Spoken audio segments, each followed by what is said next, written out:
Ассаламу алейкум, Талас тургундары. Ушул двухкомнатный квартира сатылып жатат. Ичинде паровой отоплениялар менен.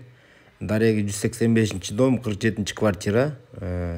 Алтын казыктын тушунда. Мынакей көрүп атасыздар. Баасы 2 миллион сурап жатат туугандар. Эгер кимде ким үй издеп жүргөн болсо, ошо төмөндө номерге кайрылсаңыздар болот.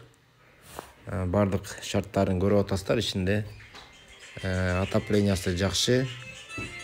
Туалет, душтары бар иштейт. Кимге бул үй жаккан болсо, сөз түрдө чалыңыздар. Баасы сом менен эч кандай доллардын курсуна эч кандай мындайча айтканда байланбайт туугандар. 3-чү этаждан айтып коелу. Мына бул спальни, бул жагы кухнясы. Эгер сүйлөшсөңүздөр, ушул ичиндеги мебелдери менен кухонный гарнитур эмеректери менен дагы сүйлөшүп алып калсаңыздар болот. Кухнядан тышкары 2 комнат. Мына туугандар, көрүңүздөр.